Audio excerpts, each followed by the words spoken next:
for the longest time, there was nothing. But then, it appeared. A beast not from this earth, smiting the ones who deserved it, the ones who didn't.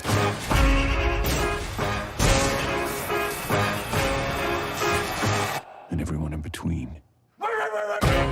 Whoever controls it controls life and death. And those deaths are really fucked up. Holy sh! Everybody dies. And that's life. It's a goddamn mess in there. Have you been up there? It's like that restaurant. Spaghetti City.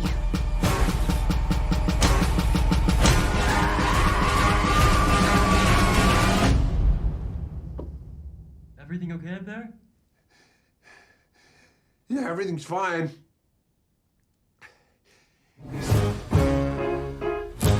Come on, baby, let's have some fun. Hello, everybody, and welcome to the latest episode of Fresh Cuts. This is Mike. Joining me as always is Mr. Venom. How's it going, Venom?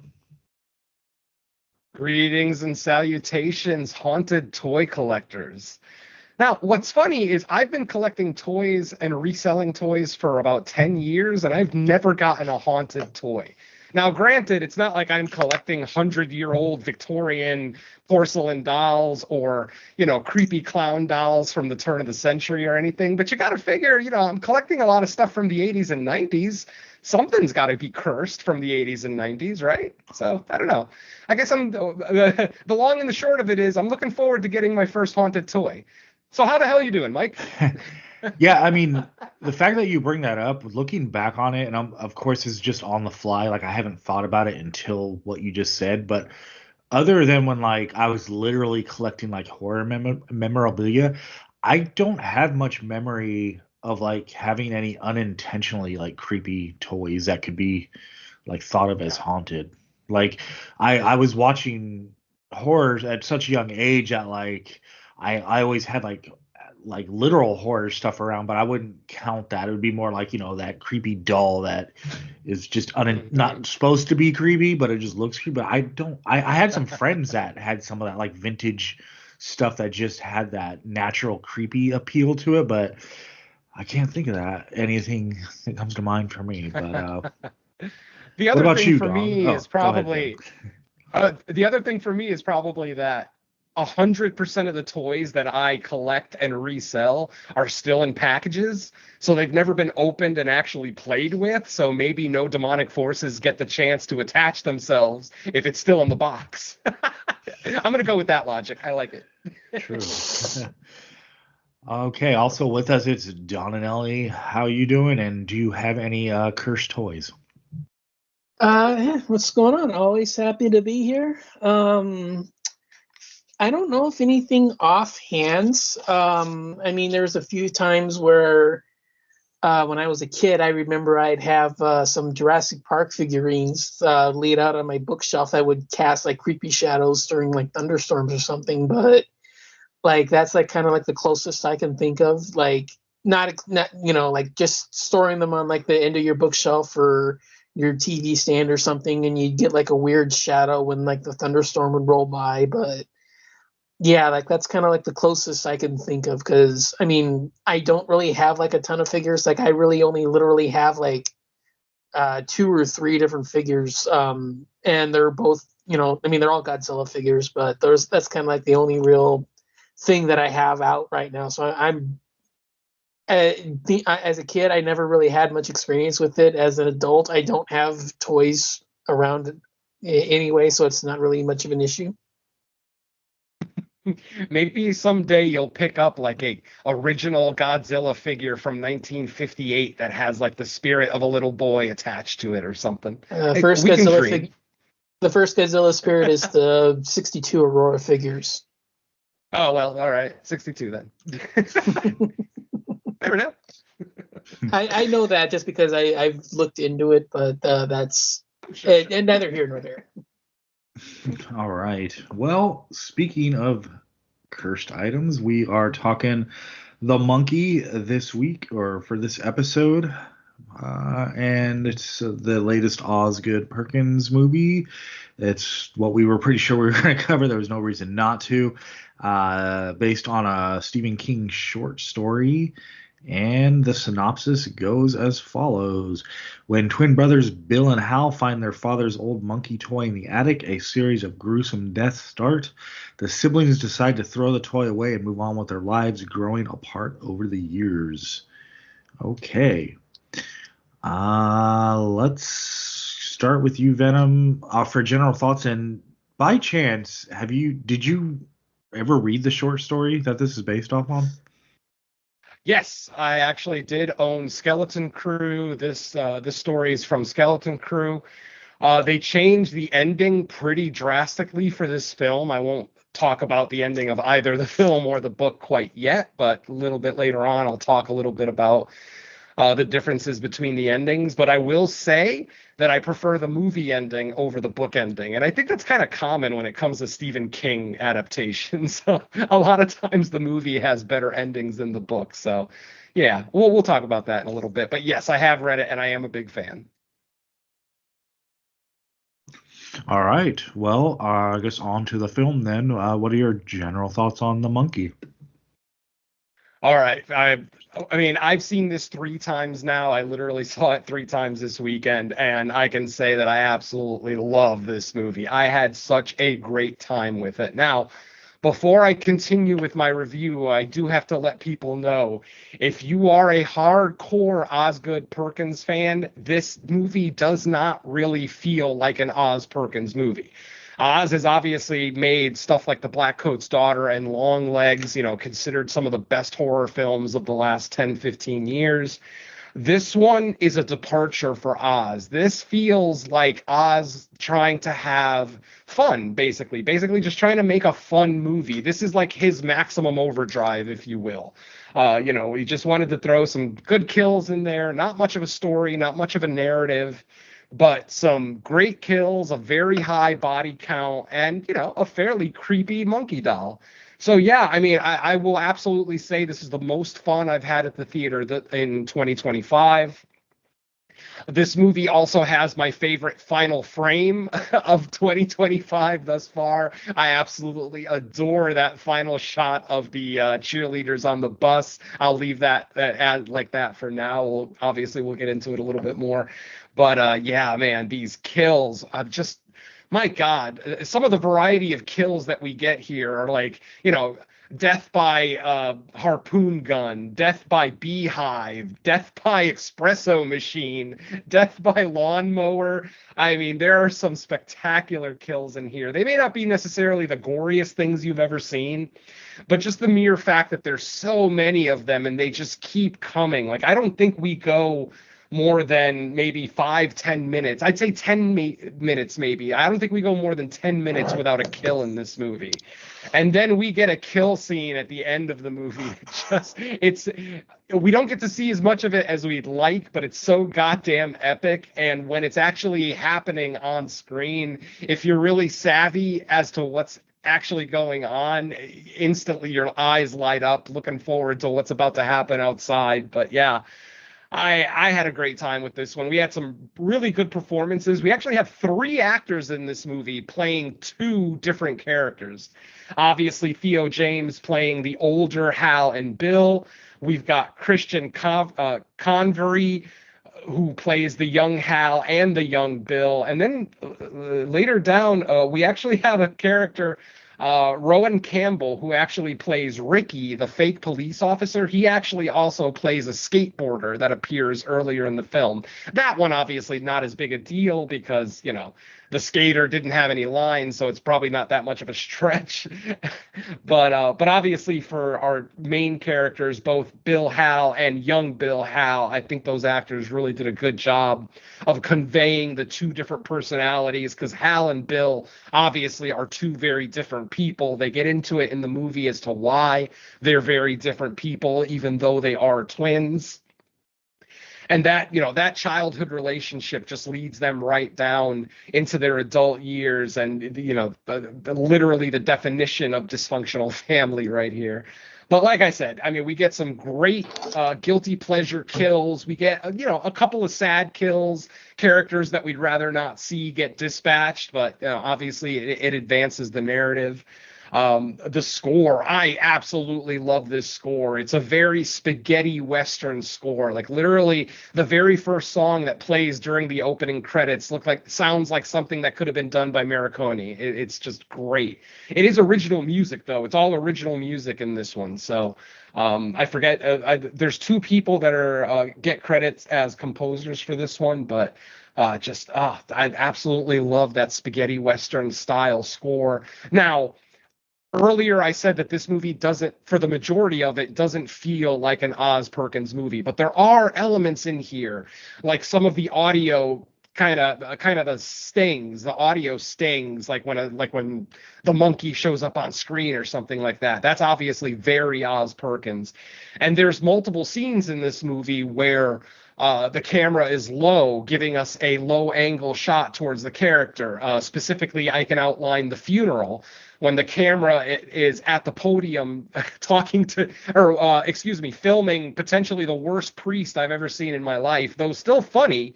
The way that the camera is at a low angle, it's very Oz Perkins. So there are elements in here that make it an Oz movie, but for the most part, this is definitely a departure from his standard fare. Not as serious, not as dark. There are dark elements in here, but most of it comes off as a very comedic tone.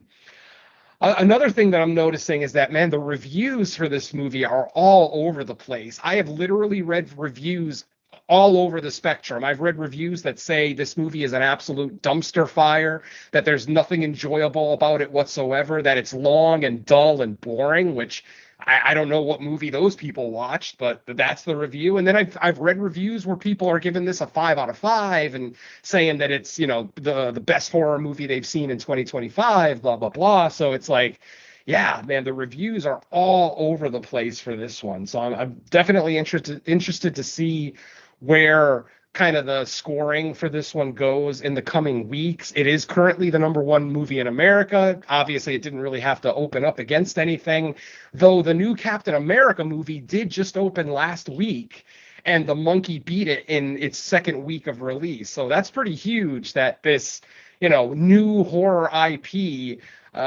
beats out a Marvel movie in the Marvel movie's second week of release. So yeah, that's pretty impressive. I'll give credit there. But again, Oz Perkins, he has that great horror cred, that great horror DNA that he puts in all his films. So I guess I'll leave my general thoughts at that and say I absolutely love this movie. This, for a petty, vindictive person like me, this movie was everything I wanted it to be and more. It absolutely exceeded my expectations. As I said, I've seen it 3 times. I literally just left the theater an hour and a half ago after watching it for the 3rd time, and it's still just as fun. This will be an absolute purchase as soon as this 4K is released. So yeah, before I just gush over this thing anymore, I'll leave my general thoughts at that and say, yeah, this is a high recommend from me. I would also say see it in theaters if you get the chance. It is currently playing in IMAX. It might not be in IMAX by its 2nd or 3rd week of release. So if you're interested, yeah, it looks gorgeous in IMAX. So go check it out. So yeah, I'll leave my general thoughts at that for now. All right. Let's kick it over to Dawn. I said that like I didn't know, like if there was someone else. Dawn, let's hear your general thoughts on the monkey. Yeah, I really enjoyed this as well. I'm not as high on it as Venom is, just because there are a few issues. He did bring up, some of the lacking storyline details, some of the, other outside factors that go on in here, but yeah, for the most part, I still really enjoyed it. Again, great pace to this. I really think that's one of its best features. Absolutely love the kills. They're so fun, so over the top. A lot of ingenuity in some of them. Again, missing some of the gore that would really put a final stamp on everything. But It's really fun to just, have like a full-on balls to the wall kind of just, absolute kill fest with plenty of creativity, plenty of surprises. Actually, surprising kill order. There's a few that I didn't necessarily get when they were going to get killed. So yeah, that's also another really fun time. You know, Great, design on the monkey. That thing is absolutely terrifying. Probably right up there with the bunny from Caveat in terms of, something I'd love to, maybe own as a toy one day myself. Even despite some of the earlier, comments about not necessarily owning those kinds of, toys. Yeah. The main thing I'd say to this one is that the story just feels kind of lacking. It feels very much like it's more of a premise rather than an actual story, and it's just one of those where I don't really want to say that I really want to go more in depth on everything, but it's just one of those where it feels very much like it's a one line premise, like homicidal monkey toy goes on a rampage, and yeah, okay, that's it works for what it is, and we still get a lot of fun with what's going on, but it is very highlighted once you start paying attention to what's happening in here, and it is very obvious that there's not a lot of context for anything. There's not a lot of outside storylines. It is very much just get in, get out, and doesn't really leave much else going for it, but there's still the opportunity in numerous places to expand on the lore, expand on what this toy really is. Maybe some of that's lost from the actual short story. I'm not very familiar with it. I do know it is part of the Skeleton Crew collection, but other than that, I don't know much else about it. So I don't know if that's something that was in the original story or not. But okay, again, it's one of those where it's really obvious that that's the case, but it doesn't hinder your enjoyment at all. It's still very much a very fun ride. Humor kind of reminds me a lot of Cocaine Bear, where it's not necessarily something that's meant to be inherently funny, but it's just something that, because of the context, because of the absurdity of the situation, because of the just absurd visuals that are going on here, it has a very similar tone. And again, with it not being necessarily something that Oz has done in the past, it kind of just stands out when you get these kinds of scenes. So yeah, very fun time here. Lot to like about it.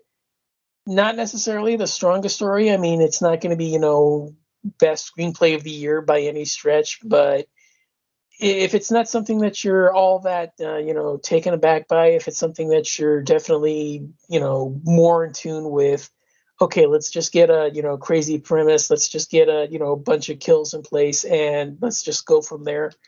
Then I think you're definitely going to have a lot to like here. And yeah, I really enjoyed this year. I didn't get the 3 viewings in like Venom did, but yeah, other than that, bit with the storyline and just, maybe needing more exposition.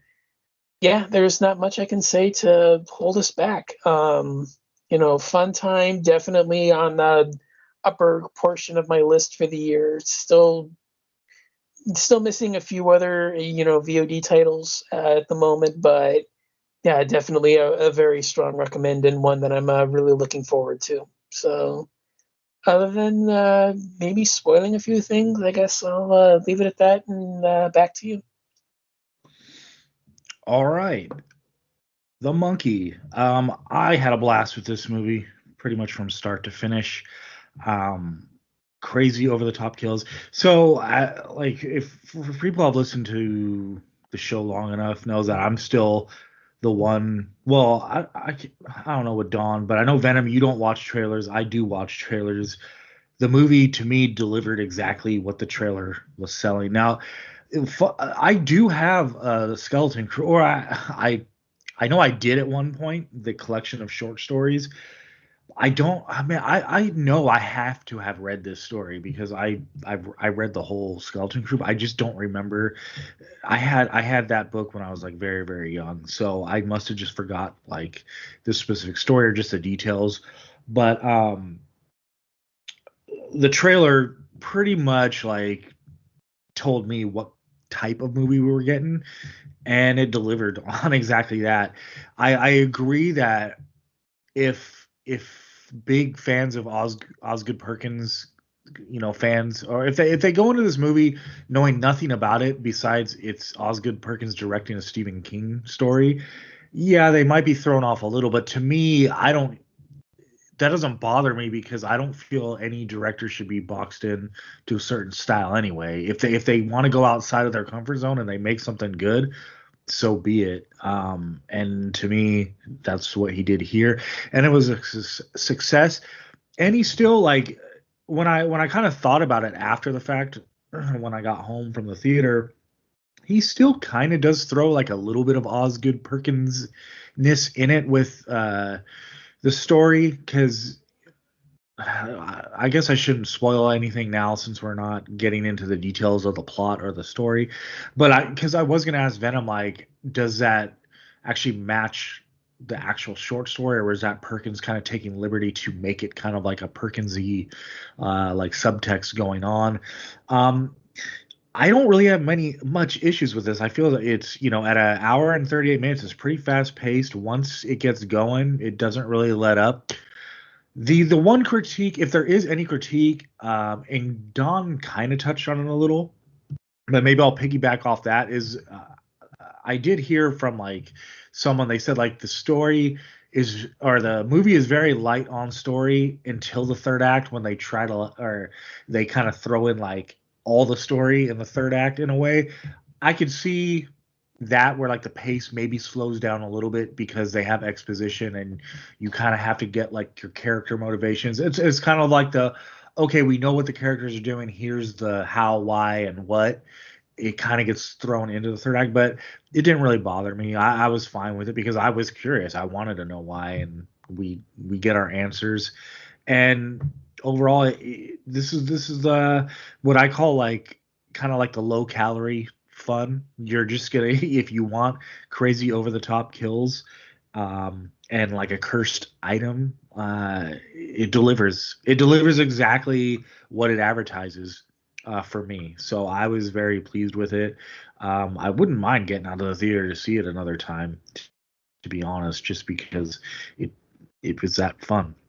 I don't know where it'll be at the end of the year, but right now it's probably like my favorite movie that I've seen as far as 2025 releases go, because it just does everything, and the comedic elements I think work, and I like Oz Perkins' explanation of kind of like the whole everyone dies thing. It's almost like a coping mechanism that he it's personal to him because of the way he said the way or the nature and how his parents passed away.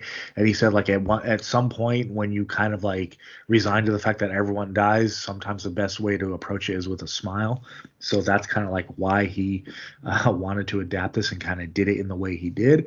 So it makes complete sense as to why we got the type of movie we did. And I think he did a great job. And I'm glad to see that, hey, not only can he do like the super heavy messaging slow burn horror, but he can also just make it like a kind of crazy over the top horror comedy. So cheers to you, Oz Perkins. I am still you continue to make me a big fan. So I guess I'll leave it at that because spoilers would probably come out of my mouth next. So I'll throw it back to you, Venom. I will say that usually I'm the first person who kind of complains about ambiguous storylines and lack of backstory and things like that. But unlike Don and Mike, it didn't bother me in this movie. I didn't care where the monkey came from. I didn't care how it got cursed. I didn't even care how the dad got him. The point of the matter is these boys now have it and they now have to deal with it. And the fact that the pretty much the entirety of the movie is just fun as hell. I just didn't care. I didn't walk out of the theater thinking, hey, I wonder where that monkey came from. You know, it didn't even cross my mind because I had such a great time with the film. And that's kind of, you know, that's definitely one of at least Osgood's strong points. Because I mean, the same thing, you could say the same thing about the Blackcoat's daughter. The Blackcoat's daughter isn't exactly the storyline isn't exactly handed to you on a silver platter. You got to do a lot of digging and a lot of kind of filling in of pieces. So for whatever it's worth, it works for me. I mean, we got the same thing with Longlegs. We don't know how Longlegs started. We don't know how he first met the man in the basement. You know, there's so much ambiguity, excuse me, to Osgood's movies that for whatever it's worth, so far, so far, they've worked for me. Obviously, I'm not going to speak and say that all his movies are going to work for me like that. But for whatever it's worth, when I walk out of a theater with an ear-to-ear grin on my face, I don't care about missing story elements because I had a great time. And that is what movies are to me, first and foremost. They are entertainment. They are there to entertain me. If they entertain me, I'm not going to question too much about elements of the movie that was missing. Because I will admit, I had problems with the movie. This isn't a 10 out of 10. Even though it sounds like I'm, you know, absolutely filleting this movie right now, it does have its issues. There's some character issues. There's even a couple of dialogue issues in the movie where I'm like, really? That's the line that you went with? So, you know, it's not a perfect film by any stretch, but considering how absolutely fun it is, the over-the-top kills, the not bad runtime, I mean, 1 hour and 38 minutes. Oh, and to answer your question, Mike, about the short story, this is a very short story. This short story was only about 15 pages long when it first came out. It didn't originally come out in Skeleton Crew. It originally came out as part of a magazine called Gallery. If you guys are familiar with Gallery magazine, they published this story first in November of 1980. And then the following year, it appeared in Stephen King's collection of short stories called The Skeleton Crew. Or actually, a couple of years later. Skeleton Crew was like mid-80s, I think. So it's a very short story. Osgood definitely took a lot of liberties because you kind of have to. Like the short stories, the entirety of the short story is told in flashback. And, you know, so we just kind of get a quick explanation of just the kills that are happening and, you know, where the monkey came from or, you know, came from their dad or whatever, blah, blah, blah. It's a very, very fast story. Like I said, if I remember correctly, it's like 15 to 20 pages long. It's not very long. It's definitely not like Jerusalem's Lot, which is almost a novel in and of itself, even though it is just a short story. But, you know, so I digress. Yes, this is very much Osgood's movie. You know, it's not like Kubrick, who had a whole novel to work with The Shining and then ignored most of it. No, Osgood had a short story to work with, and I still think he did a masterful job of putting together a feature-length story out of this short story. So yeah, absolutely loved it. Like I said, yeah, as far as the missing story elements, backstory on the monkey, you know, how the dad ended up getting him, blah, blah, blah. It just really didn't bother me. And some great cameos, too. None of us have talked about any of the cameos yet. I mean, we get a great cameo by Adam Scott in our cold open. And then we get probably the best cameo in this movie by Elijah Wood as an absolute douchebag stepfather. I mean, goddamn. Man, Elijah Wood's last few roles have been very douchey. I think he's getting really good at being an asshole in movies, especially if it's just a cameo. You know, if he just has to do a quick scene. I'm pretty sure Elijah Wood's like right around my age, and he still looks like a teenager. Oh, absolutely, yeah. Him and so Topher like Grace, it's like they don't age. him as like an adoptive father is like hilarious. Well, yeah, I mean, you could still make the argument that he is younger. Maybe he's younger than, you know, Petey's mom, because Petey's mom does look older than Elijah. I mean, even though Elijah's probably older, you're right, and he's got to be near 50 at this point. But yeah. What a great cameo. I personally didn't mind any lacking story elements. It's just like when I go out and see like what other people have to say about it, that's just one thing I heard that like some people are saying they felt there was a lack of story until the third act, and then they tried to jam a bunch of like exposition into the third act. But me, I didn't personally have any issue with it. I was fine with what we got. And as far as like the dad getting a hold of the item, to me, it's like, well, they explain that just fine because he's a pilot and he has a closet full of knickknacks from all around. Exactly. Like, so I don't need any more explanation than that. Exactly. That's the point I'm trying to make, is that when you have a good time with a movie, the missing story elements are kind of inconsequential. Like, it doesn't affect my personal score. It might affect some people, but like I said, some people just don't know how to have fun. And admittedly, I will admit that the hardcore Oz Perkins fans probably came into this movie thinking that it was going to be the standard dark, gritty fare that Oz usually does. And maybe you were slightly disappointed, whereas I was the complete opposite. I was happy that this wasn't standard dark grim movie that Oz puts together. I love those movies. I mean, we all know Longlegs was my number one. Blackcoat's Daughter was like in my top 3 for that year. So I obviously love this guy. I love all of his movies. I mean, Gretel and Hansel, I feel like Gretel and Hansel doesn't get enough love from the community. Like, Alicia Witt's performance in Hansel and Gretel is fucking stunning. It's amazing. And the effects in that movie, and that movie's gory. It's got some great gore scenes, inside of the witch's house. So, yeah, I'm really, really hoping that this is going to be Osgood's kind of jump into mainstream. Obviously, Longlegs did a lot for him, getting him out there in the mainstream. But I think the fact that this is a Stephen King adaptation, you're going to get the Stephen King fans to come out. You're going to get, obviously, standard horror fans like us to come out. So I think it's going to be a little bit more accessible. It'll probably end up being his most accessible movie. And that might have a lot to do with the comedy, too, since, everyone loves to laugh, usually. So what were you going to say, Mike? I was just going to say, like, when it comes to Oz Perkins, like, I can see, like, how most of his movies are a little less accessible to like general audiences, but like this, to me, I understand like everyone's opinion is going to vary on it, like how much they like it, but it makes a lot more sense for like Longlegs for like a segment to be like super negative on it, or like a Blackcoat's Daughter.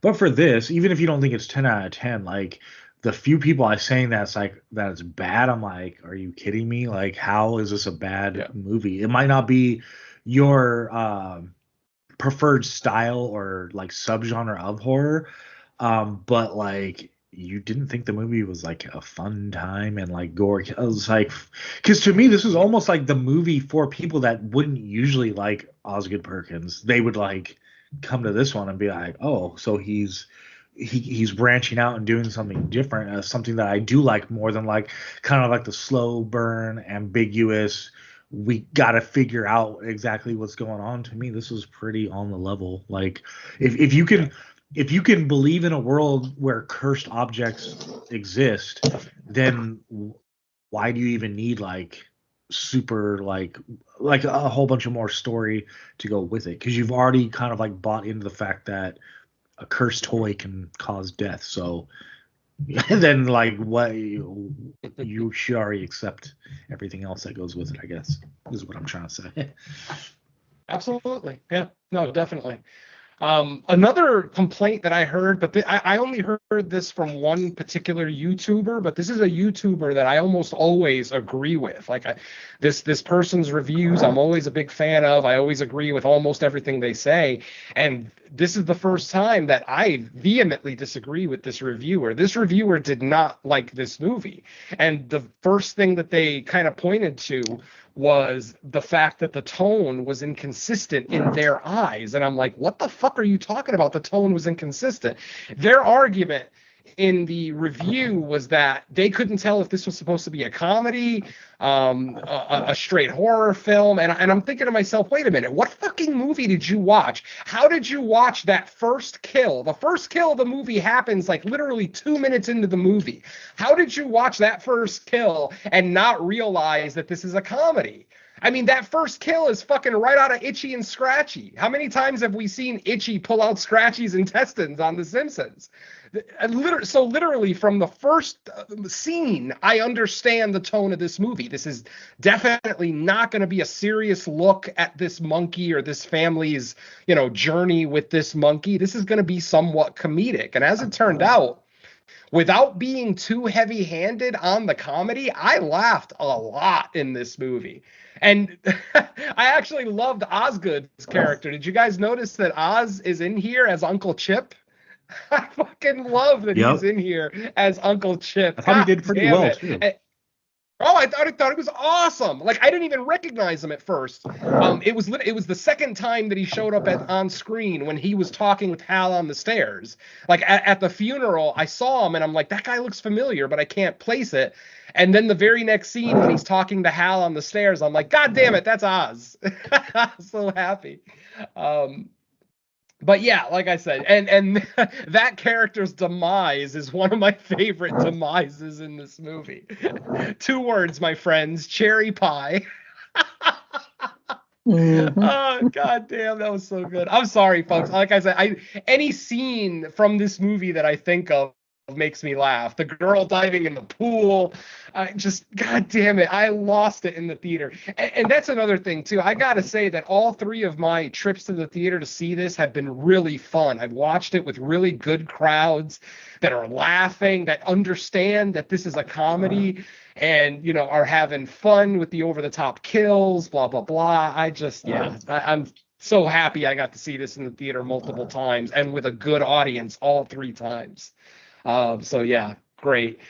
All right, folks. Well, this is going to be your final spoiler warning. If you have not seen The Monkey yet, I would say go ahead and pause the show and go check it out. And if you're planning on seeing The Monkey soon, then, come back to the podcast to get our more detailed thoughts on spoilers and things like that. If you have seen The Monkey or have no interest in it, then go ahead and stick around and find out our thoughts. So let's get into it. Our movie opens up with a cold open with Adam Scott. Sometime in the 70s, I'd say. I'd place it like late 70s, early 80s. We see Adam Scott in a military uniform, and he's got the monkey toy in his hands. He frantically walks into a pawn shop and tells the pawn shop owner, I need you to take this toy back. So apparently, we kind of get our answer as to where he got the monkey. He got it from this pawn shop. The owner lets him know there's no returns on children's toys. Adam Scott replies with, oh, this is not a toy, this is something else, which is kind of a running theme in this movie. Pretty much every time someone calls this thing a toy, there's someone else there to say, whoa, don't call it a toy. It's not a toy.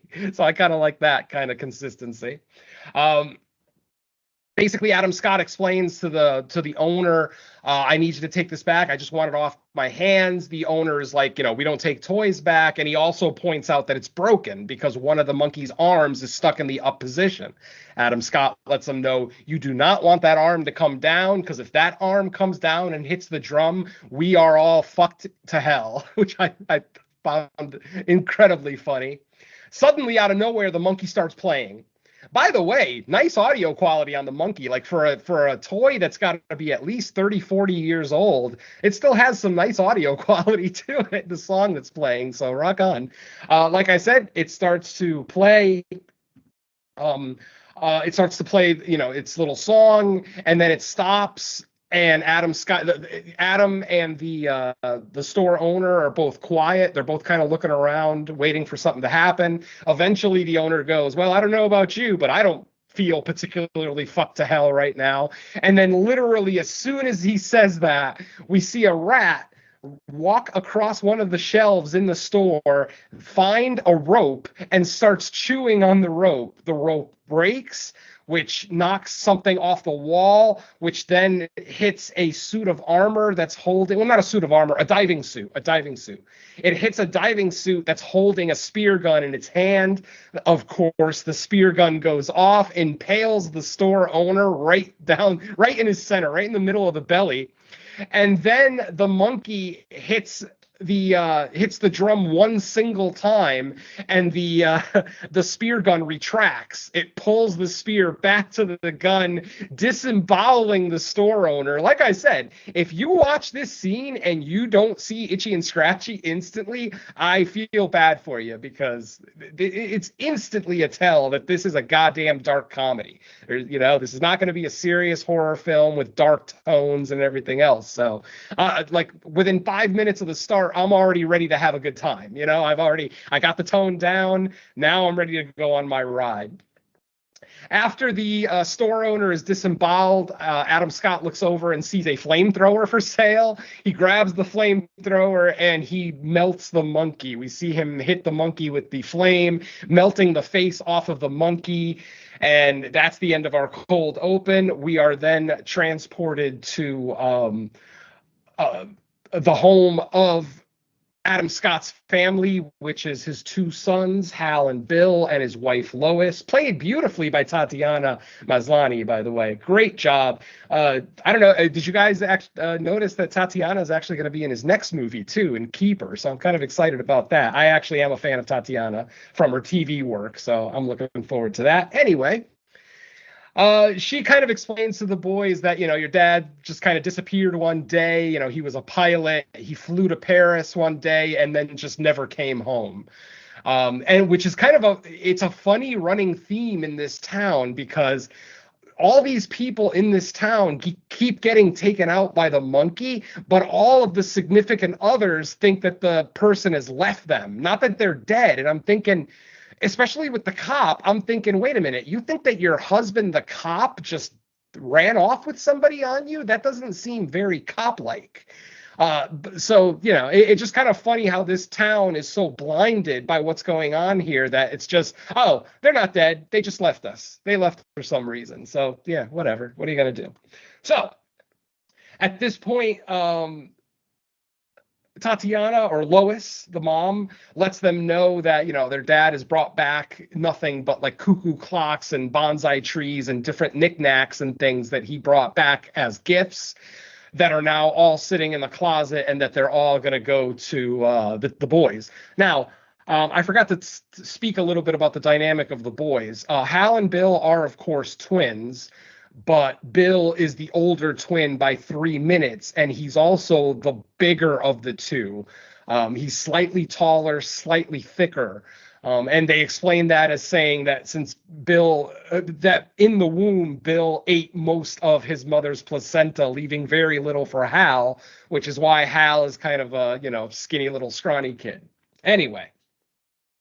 One day, they're looking through the closet of their father's possessions. They find the monkey. They open the monkey up. They're wondering, does this thing even work? Blah, blah, blah. Hal is instantly kind of put off by the monkey. Like, he doesn't want to turn the key. He doesn't even want to take it really out of the packaging. He just wants to leave it in the closet.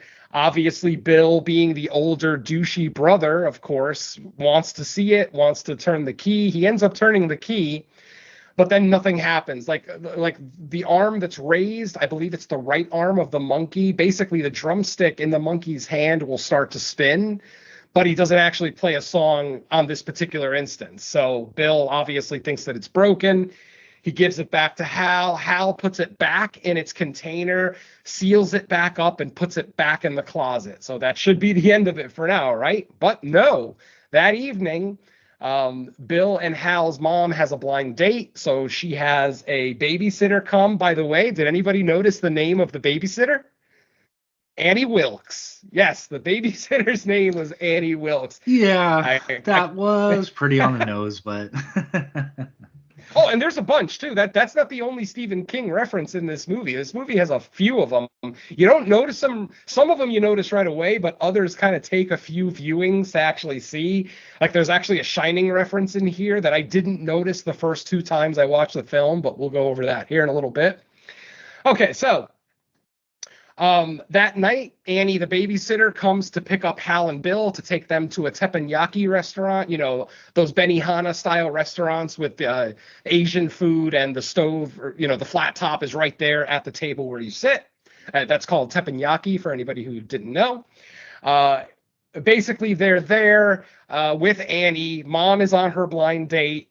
Suddenly the monkey, we go back, the camera goes back to the car. We see that the monkey is moved. The monkey was in the back seat when they left, but now the monkey's in the front seat, in the driver's seat where Annie was sitting. And then suddenly the monkey starts playing. And one thing that I really liked about this movie is that whenever the monkey plays his song, no matter where the monkey is, the brothers kind of vaguely can hear the song in the distance. It's not literally in the distance, it's in their head.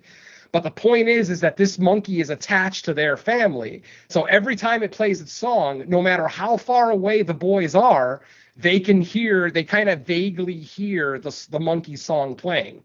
So like I said, in the car, the monkey song starts to play. We get parallel editing where we see Annie and the boys at the grill table, watching the chef make his, do his tricks and make his food. We see that Annie and the chef kind of start making eyes towards each other, much to Bill's chagrin, because Bill, the older brother, is actually in love with Annie and actually makes a joke at one point that he was going to marry her, which obviously, overzealous young boys. But anyway, in an attempt to impress Annie, the chef pulls out his meat cleaver, and he pulls it out in a very flamboyant way, very showy. He basically pulls it out and his arm is basically outstretched straight out, and he whips it around. Suddenly we look at Annie and we see a little line of blood start to appear on her neck. And suddenly we see her turn her head to look at Bill, but then after about a second, we realize she's not turning her head. Her head is literally swiveling on an axis. I think that's what it's called, on an axis, and then falls off her body completely onto the grill and starts to cook. Instantly, we get a jump cut to Annie's funeral. That also is a theme of the movie. I think 3 or 4 times in the film, we get jump cuts to funerals, right after either a character says something funny or, something along those lines. This is the scene where we get the worst priest ever giving the eulogy. This dude looks like he's 20 years old, doesn't look like he even believes in God. I mean, the first thing he says when he walks up to the podium is, "Oh, fuck." Yeah, that's a priest. Really? Okay. He gives the worst eulogy you've ever heard in your life. Eventually, everyone leaves, the funeral is over, and then Lois talks to the boys and starts talking to them about life and death. And she starts talking about, maybe everything is an accident. Maybe nothing is an accident. We'll never know. You just have to kind of take life as it goes. She talks about, she has one great line in this movie where she talks about how everybody dies. Some people die peacefully in their sleep, and some people die screaming with duct tape over their mouth. And I'm like, damn, Mom is morbid. But then she ends the conversation with, it's life. You got to take it as it comes. So fuck it. Let's go home and dance. Let's go dancing. Something along those lines. And then we see the boys kind of dancing, having a good time, blah, blah, blah.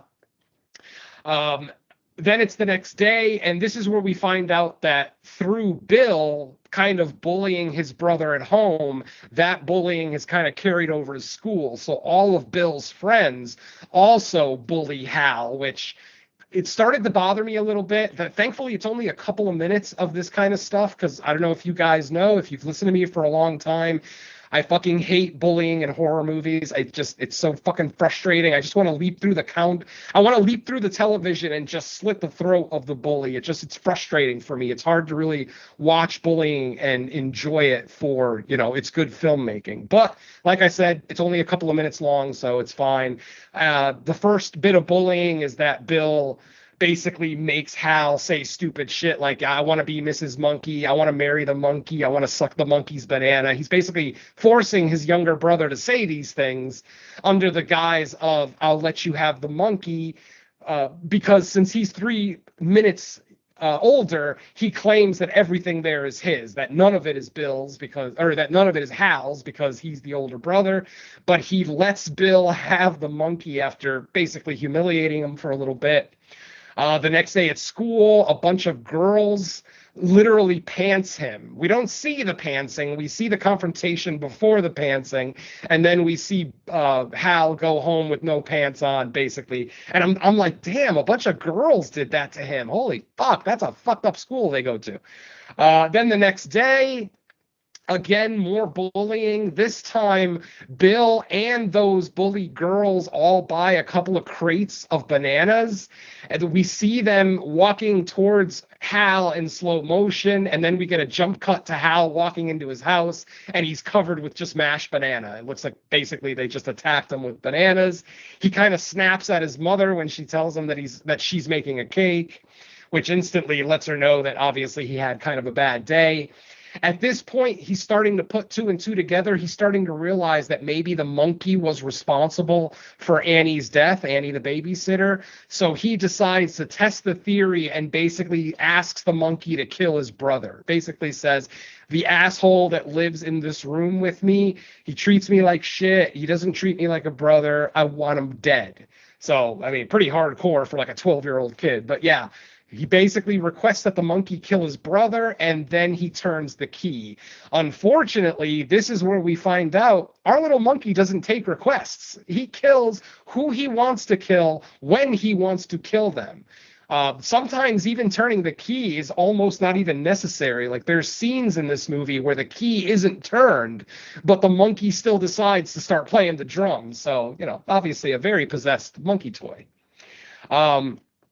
Let's see, where are we here? So like I said, Hal tells the monkey to kill his brother. He turns the key. Unfortunately, the monkey decides to take Lois, their mom. And what's funny is that Osgood is he's really good at foreshadowing stuff in this movie. Earlier in the movie where I was talking about where the boys emptied out the closet, they pulled out a boomerang that their father had gotten from Australia. After mom dies, we get a voiceover basically saying that she died from a boomerang aneurysm. She basically had two aneurysms in a row, which basically, of course, killed her.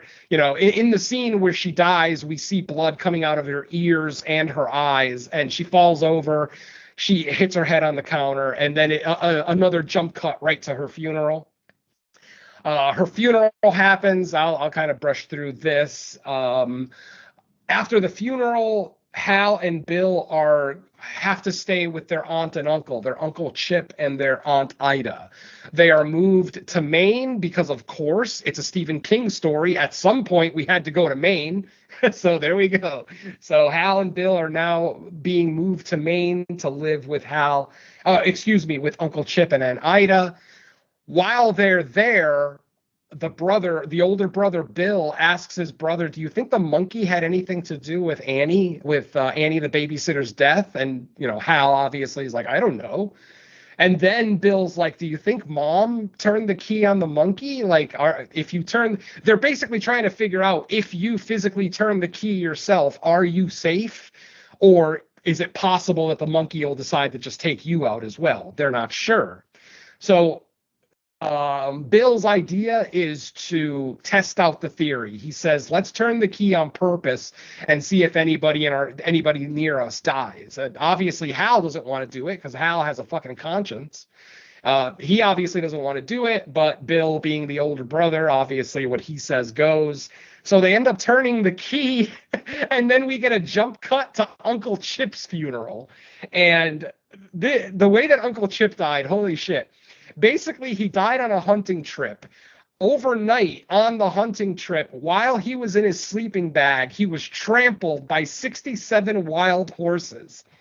My friends, when they show the autopsy scene and they open the sleeping bag, it literally looks like a broken cherry pie. It literally looks like somebody just threw a cherry pie in a sleeping bag and then shook the sleeping bag really hard to spread the pie pieces all over the place. Holy shit. I laughed my ass off at that scene. I don't care. Especially because it's Oz, too. It's the director of the movie, and he gave himself one of the most gruesome kills in the movie. So, yeah, that on you, buddy. I was thinking more about the scene in American Pie when you see the outcome of that thing on the countertop. Somebody fucked Uncle Chip to death. that sleeping bag kill got equal amounts of like horrified and hilarious but laugh out loud reaction in my theater. Oh, in my theater it was all laughter. Like I said, I'm very lucky that I got to see it with a crowd where there weren't any people taking the movie too seriously. Everybody knew what was what, and I just had a great time watching it with this crowd. But yeah, so after Uncle Chip is dead, the boys decide, okay, we need to get rid of this monkey because Bill makes the argument that somebody may find out what this monkey does and they may decide to use it on purpose because, you know, they just want to kill a bunch of random people. So they go ahead, they seal up the monkey in its package, they put a chain around it, a padlock, and then they throw it down a dry well. There's an old well on their property that doesn't have any water at the bottom of it, and it's thrown down there. So at this point, we get a time jump of 25 years. Yes, it is now 25 years later. Excuse me. And we see a much older Aunt Ida living in the house by herself. Because obviously, 25 years later, the boys have grown up, so they've both moved out. Obviously, Uncle Chip died, so she's living by herself. We see a much older Aunt Ida, and she's in bed. It's late at night, and she's in bed, but suddenly we hear a very familiar song start to play. Yes, we hear the Monkees song start to play in the distance. Not like it's in the same room as her, but almost like it's in the basement. And I think that's what she thinks, too, because she ends up getting up, grabbing her big-ass gun. The barrel on this gun is fucking monstrous. Like, it looks like if she shot this thing, she'd fall over, but whatever. She goes through the house trying to find where the noise is coming from. She can't find it. She ends up going down to the basement. On her way back up this basement stairs, one of the stairs breaks and she falls through the stairs. So obviously we're thinking, oh, that's it for Aunt Ida. She probably got impaled on something or is about to be set on fire or whatever. But no, she ends up pulling her head up, and we see about a half dozen fishing lures all stuck into her face, which, if you guys know anything about fishing lures and the barbs that they have at the end of the hook, yeah, those things are a bitch to get out. So we see Aunt Ida pulling out all of the hooks out of her face in a very painful looking scene. She ends up grabbing some rubbing alcohol to start putting on her face, but then suddenly we see down in the kitchen, one of the burners on the stove turns on by itself. Not the flame, but just the gas. We start to hear the familiar sound of gas coming out of the stove. Instantly, Aunt Ida like smells something. She starts sniffing the air, and she's like, and obviously she recognizes it as natural gas. So she decides to go down to the kitchen to see if maybe, you know, something, the stove is leaking or something. And in Aunt Ida's infinite wisdom, she decides to bend down and smell the burner like within an inch of the burner. Like I'm not exaggerating. Her face is practically on top of the burner. And then of course we hear the single tap of the monkey bringing the drumstick down and hitting the drum. Suddenly we hear the clicking sound, that familiar clicking sound of the pilot light or the starter light on a stove. We hear the clicking, the stove turns on, and Aunt Ida's head is engulfed in flame. And I gotta say, friends, this is one of the best head on fire scenes I've ever seen. It's very obviously CG, it's not practical, but it looks so nice. It's one of the nicest ones I've ever seen. Like, sometimes when you see people's head go up in flames, like it's like charred and black instantly. This one wasn't like that. Like her face went up in flame and you could still see her face behind the flame. And, you know, obviously she's in massive pain and she's running around. Eventually she ends up running out the front door. I don't know why. Do they live near a lake? I don't know, but for whatever reason, she decides to run out of the house. But because her head is on fire, she's kind of blinded. She can't really see where she's running. She ends up running right into the point of the for sale sign in front of her house and impaling herself through her head.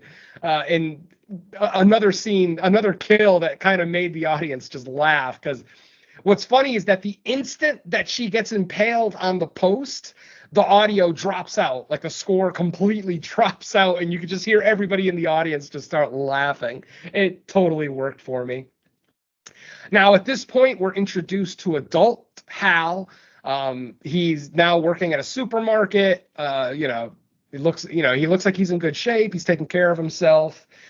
We find out that this is his week with his son. We find out that he has a son in a fairly comical scene with his store manager. The "oh shit, that sucks" guy. I thought he was great. That's literally more than half of the lines that he has in this movie. "Oh shit, that sucks, man." Like literally, I couldn't believe it. To the point that he even says it right before he dies, but we'll get to that in a little bit. So Hal goes to pick up his son Petey, who's obviously already a teenager. We're talking 14, 15 years old, maybe even as much as 16. And he look. By the way, did Petey look like a young Evan Peters? Like I almost thought it was Evan Peters for half a second, but I'm like, he couldn't have gotten younger on us. So, Petey was played by Colin O'Brien. I don't know if that name is familiar to any of you folks, the actor Colin O'Brien, but yeah, I thought he looked like a young Evan Peters, which was kind of interesting. We find out that Hal only sees his son once a year, and that was by his choice. It wasn't that the wife was being a total bitch and didn't want him to see his son. No, because of the curse on his family, he wanted to stay away from his son as much as he possibly could so that he would never be in danger, or at least he would think he would never be in danger.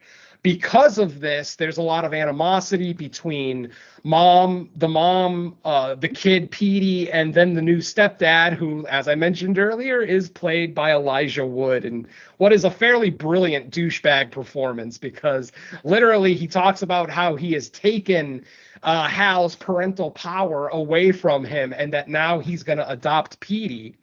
And that once the adoption goes through, Hal won't have any rights to come and visit Pete anymore. I also find it odd that this kid is like 14 or 15 years old and he still goes by Petey. Like that seemed really like, you'd think that he was at that angsty teenage age where he would be like, "Don't call me Petey, all right? I'm Pete or Peter," or something like that, you know? But no, he's fine with Petey. So there you go. Let's see. At this point, Hal and Petey leave. They're going on a road trip. Basically, he's going to spend a week with Petey. And as it turns out, this will be their last trip together, because after this, the adoption will be final and Hal won't have any more visitation rights, things like that. I don't know the legalities of adopting a child who already has a dad. Like, I don't know if you need the dad and do you need multiple parties to agree to this, or can the new stepdad literally just do that? I don't know. So. From my understanding, I mean, it might be state to state, but I think the dad has to agree to like relinquish parental rights. Yeah, that's what I was thinking. And he even says it in the movie, like, you can't do that. You can't just do that. As it turns out, Elijah Wood's character is like an expert on parenthood. He's actually written 7 books on parenthood. So he makes the joke that as a leading expert, who's going to stop me? You know, he's just, like I said, being an absolute douchebag. So eventually Hal and Petey leave. They start on their road trip. They're actually going to a theme park called Horror Haven. Which sounds like one of those like horror festival things, but it's actually a theme park with like roller coasters. And man, I would love a horror theme park for real in this country. That would be fucking awesome. But anyway, yeah, I was actually looking forward to Horror Haven because they kept bringing it up. Right? It's like, I want to go to Horror Haven. What the fuck? I don't want to go to Maine, but I want to go to Horror Haven. So, like I said, they start on their road trip. It's the end of the first night, and they stay at a motel, excuse me.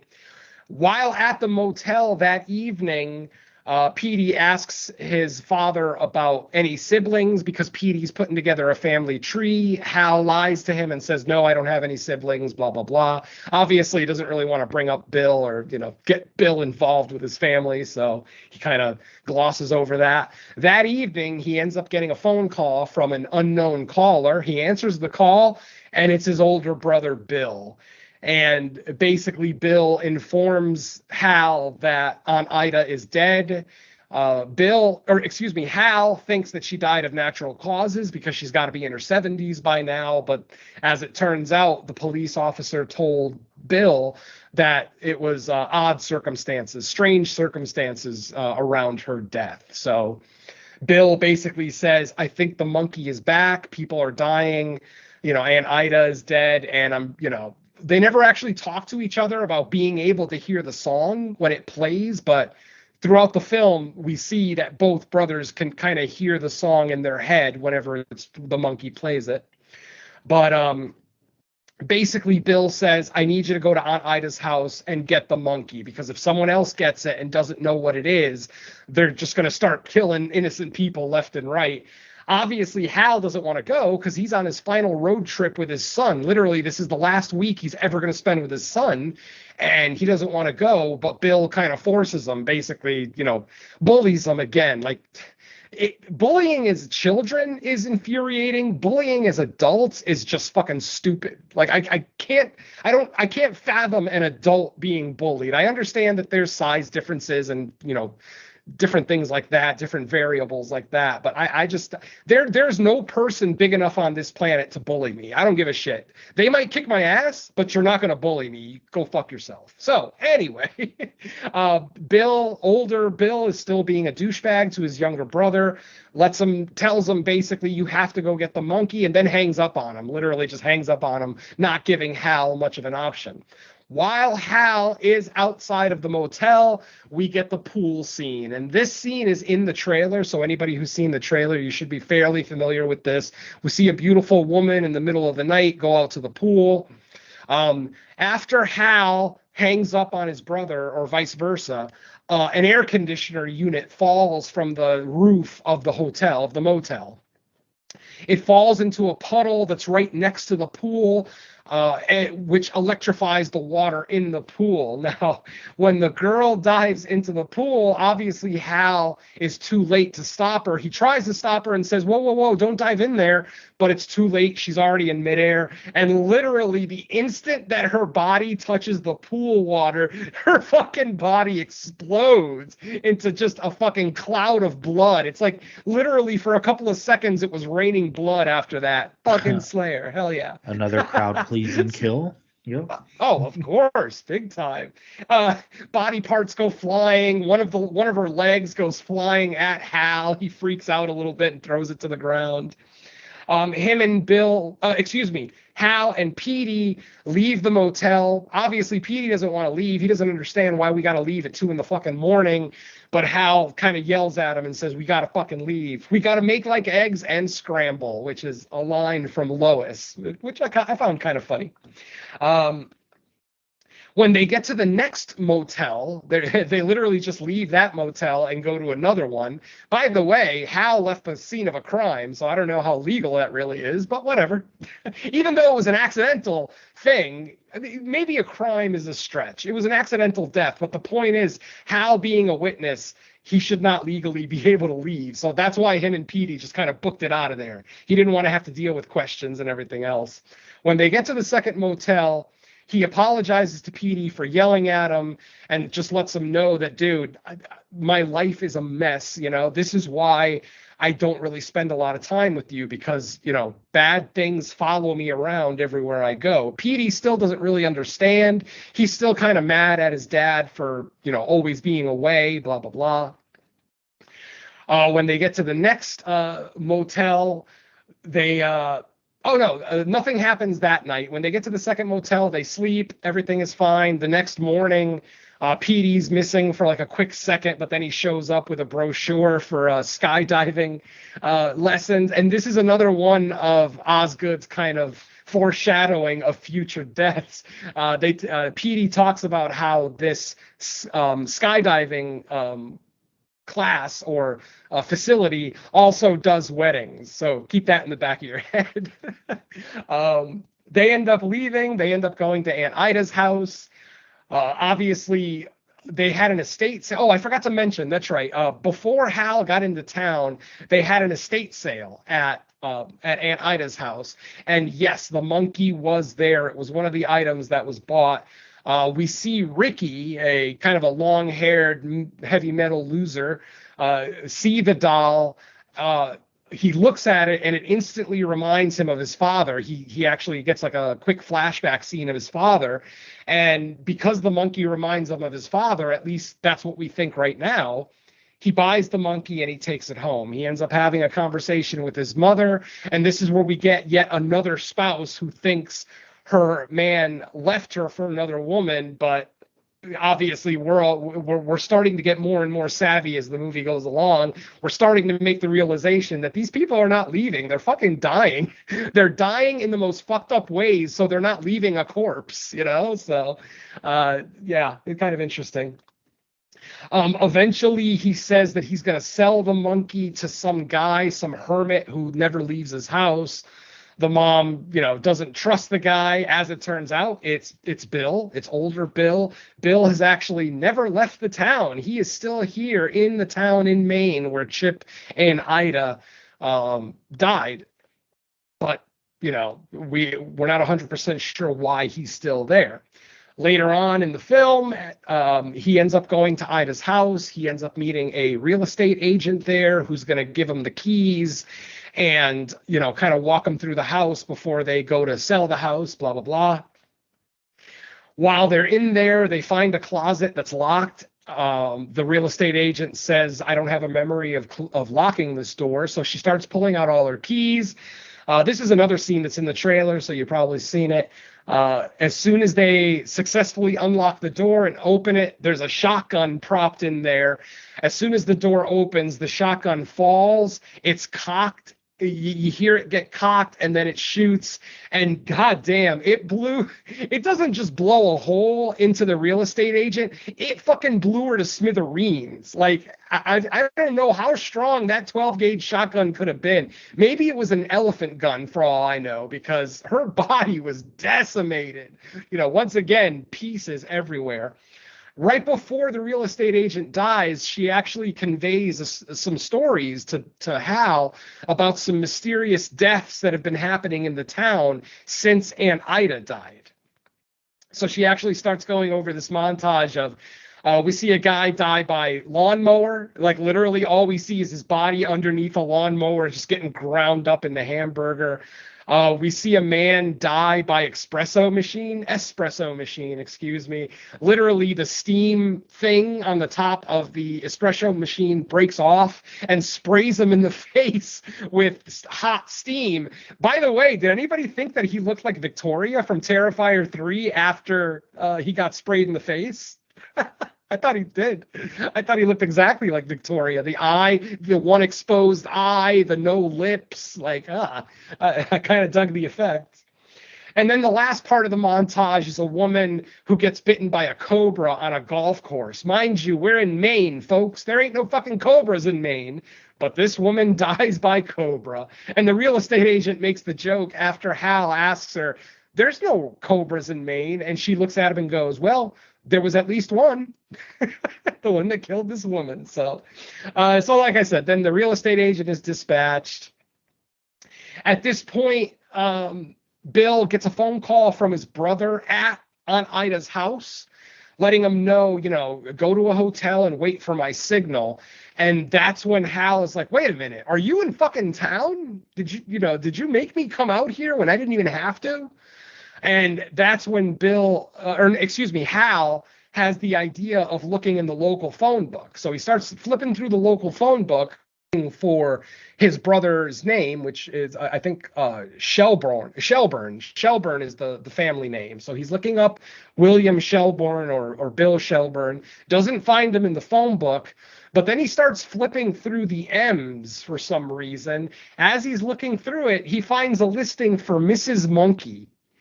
And if you remember, I mean, I might not have mentioned it, but earlier when they were still kids, Bill actually called Hal Mrs. Monkey because, you know, he joked that he wanted to marry the monkey doll. So you want to be Mrs. Monkey. So now here's Hal looking in the phone book, finding a listing for Mrs. Monkey. He ends up calling it. An answering machine answers the phone, and we hear the voice of his brother Bill say, thank you very much for calling me. If you're calling me, if this phone call is pertaining to my beloved monkey doll, there's no need to call anymore. I have already found her. I've been reunited with my monkey doll. And this is a fucking voice message on the phone.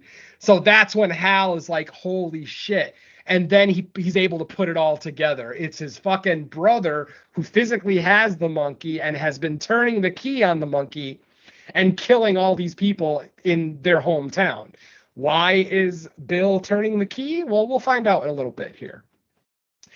So we get a little bit of a montage where it shows Bill as kids the day that they put the monkey down the well.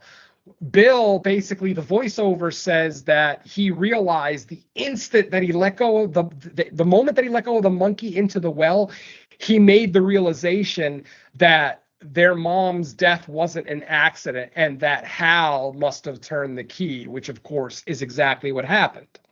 So because of this, Bill has now gone on a years-long revenge tour, just basically looking for this monkey. He basically spent the majority of his life looking for this monkey, because we do see that as kids, he climbed back down the well. Remember, I said it was a dry well. There's no water in it. So he climbs down the well, but he never found the monkey. But what he did find was the key, the crank, to turn the key on the monkey. So he basically takes it and keeps it, puts it on a rope and wears it around his neck basically for the rest of his fucking life, waiting for the monkey to come back. Basically, he's convinced the monkey will be back. I just have to be patient and wait. Eventually, one day as an adult, Bill is at a Chinese restaurant. He opens a fortune cookie. The fortune cookie says, "Hi." And then when he flips it over, it says, "Turn the key and see what happens." And that's the exact text that's on the bottom of the monkey's box, the original box that they found him in. It says, "Turn the key and see what happens." So at this point, Bill now realizes, okay, the monkey has found me and he's going to be back soon. We never actually find out how he got the monkey back. Like, we don't see a scene where the monkey just shows back up at his house. Oh, no, I'm sorry. We absolutely find out how he got the monkey. I'm very sorry. You remember Ricky, the stoner metalhead loser who bought the monkey at the yard sale. He ends up selling the monkey to Bill. As it turns out, Bill tasked him with going to the yard sale. Obviously, Bill couldn't go to the yard sale himself because he used to live in that house and people might recognize him. So he doesn't want to be recognized. He doesn't want people to know that he's still in that town. So he sends this kid, Ricky, to go get it. Ricky buys it and then ends up selling it to Bill. We get a quick scene where Ricky goes back to Bill's compound and basically tries to make an arrangement with him to get the monkey back. Because like I said earlier, the monkey reminds Ricky of his father.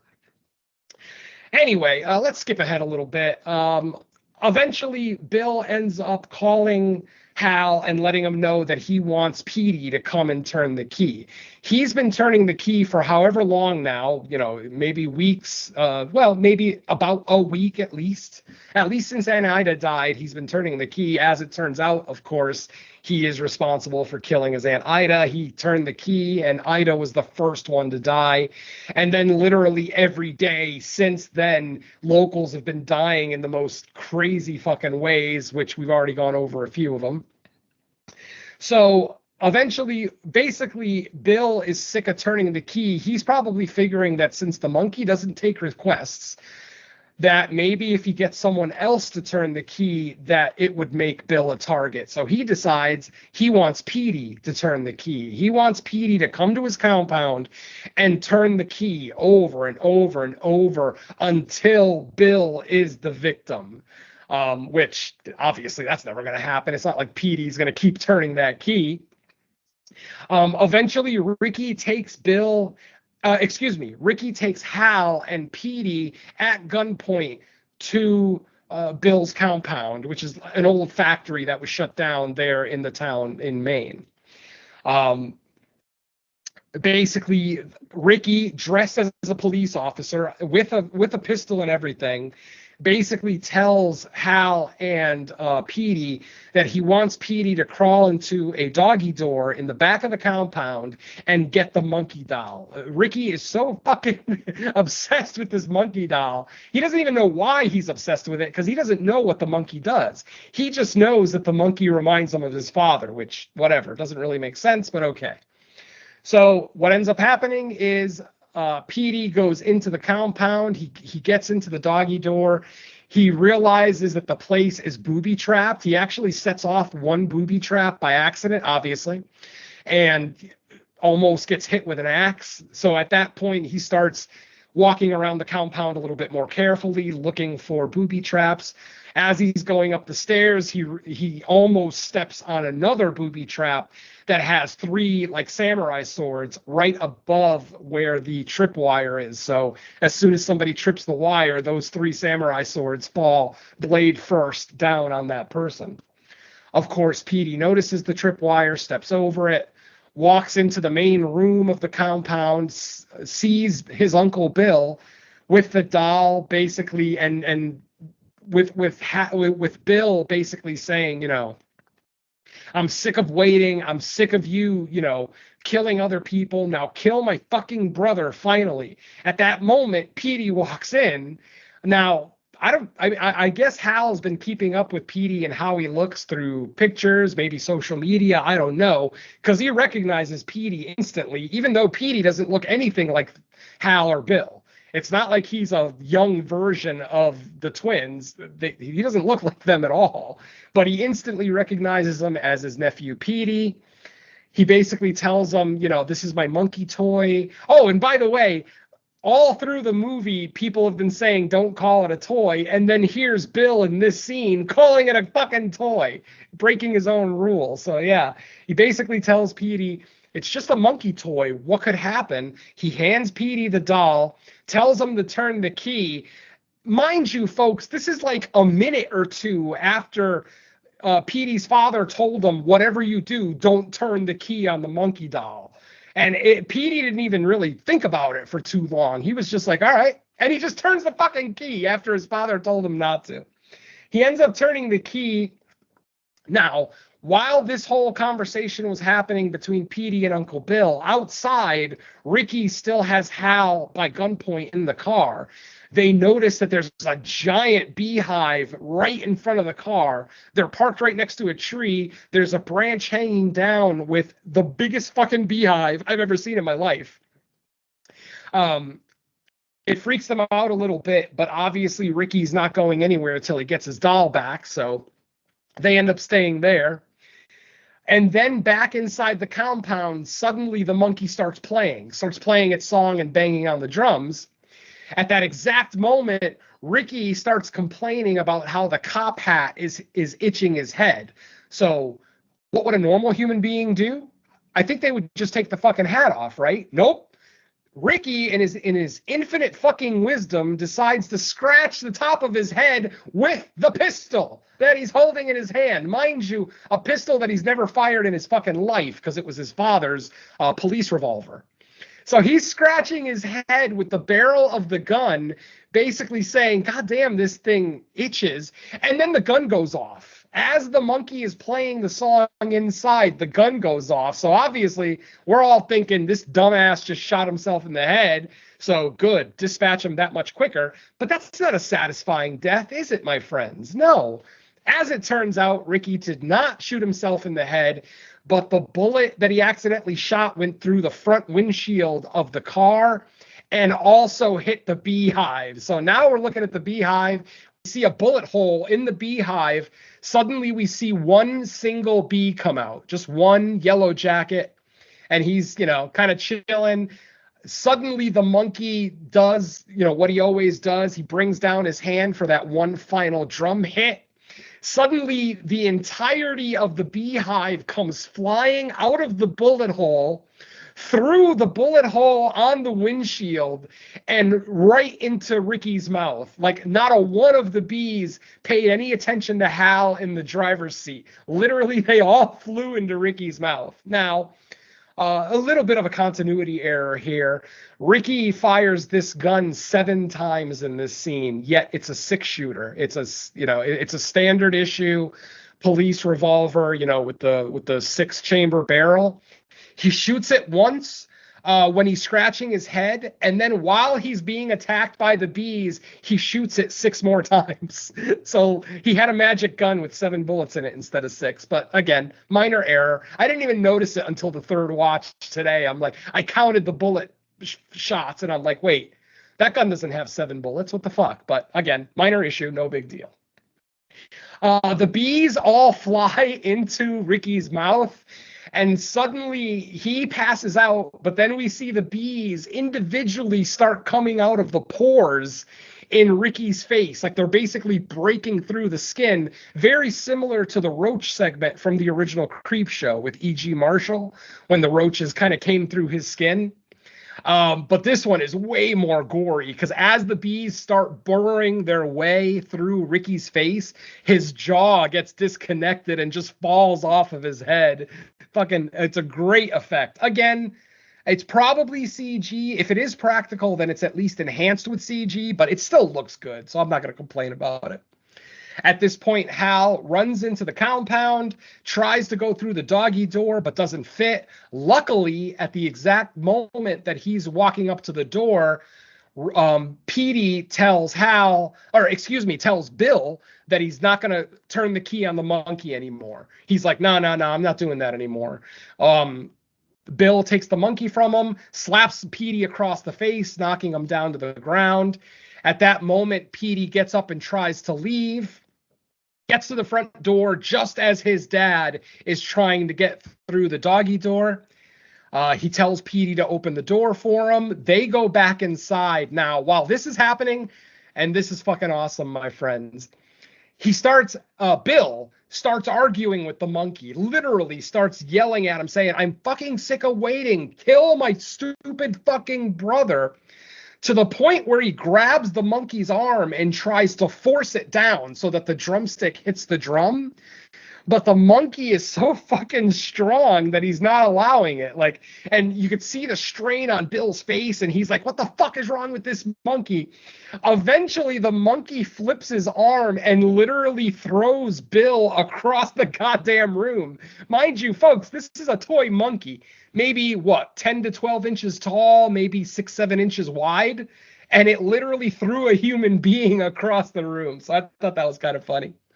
At that moment, we see the monkey seated on the floor looking right at Bill. We see him raise his right arm, and then he starts beating the drum. But it's slow. He's not playing the song, mind you, the familiar song that we've heard. He's just banging the drum. Suddenly, the banging gets quicker and quicker and quicker, and it's literally just like a drum roll, like for like a good 5 to 6 or 7 seconds. And then the monkey stops. And obviously, if you're paying attention, you know that monkey, I think, just killed about 1,000 people. And what happens as soon as the monkey stops hitting the drum? We start hearing screaming outside. We start hearing explosions. Bill is like, what the fuck is going on? He goes up to the window, looks outside. We see that half the city is on fire. There's an airplane, a passenger plane falling from the sky. It ends up hitting the ground and exploding in a glorious, ball of light. And then the monkey hits the drum one more time, and a body falls through the ceiling of Bill's compound. And then the monkey hits the drum again. Another body falls through the hole in the ceiling on the first body that landed there, spilling the first body's intestines all over the floor. Then the monkey hits the drum one last time, and what do we get? We see a skydiving woman in a wedding dress. You remember about the school, the skydiving lessons? Remember, they do weddings. Just more examples of Osgood's amazing foreshadowing skills. They're kind of heavy-handed, but they're still really entertaining, so I can accept it. At this point, Hal and Petey walk back into the main room of the compound. The monkey is just on the ground, not moving. Hal, and this is the first time that Bill and Hal have laid eyes on each other in 11 years, I think they said. They basically, and at this point, they kind of have a heart-to-heart. Basically, Bill explains that, yes, I've been trying to kill you this whole time because you killed my mother. Bill realizes that it was Hal that turned the key on the monkey that day that killed Lois. But Bill also understands that the turning of the key wasn't intended for his mom, that it was intended for him. Like, he even says it out loud, I know you were trying to kill me, but the monkey doesn't take requests. So I'm thinking, well, then how can you blame your brother? Like, it doesn't make any sense. Like Bill obviously has some major mental health issues in this movie because his logic is all over the fucking place. During this little heart-to-heart, Hal apologizes to Bill saying, I'm sorry that you lost your mother at such a young age, but I know how you feel. She was my mom too.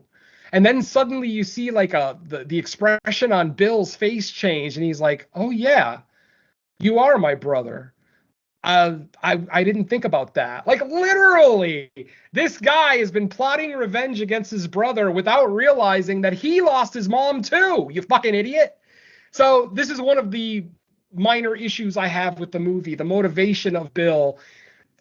As a child, it makes sense because, children, the way that they put things together in their head, it's not usually correct. But as an adult, it should have made sense to him that this wasn't intentional.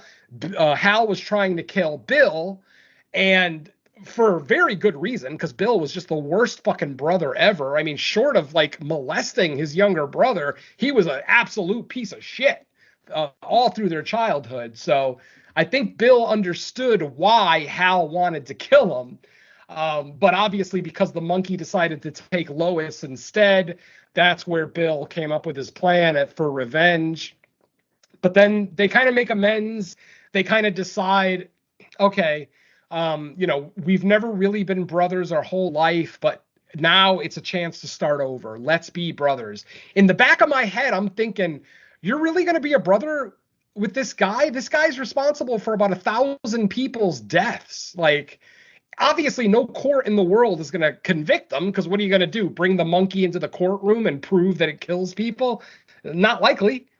So obviously, there's not going to be any kind of legal action, but the fact that Hal is so easy to forgive his brother really freaked me the fuck out. Like, it didn't make human sense to me.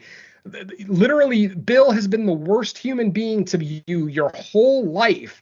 And after all of this, after him actively trying to kill you, you're going to forgive him?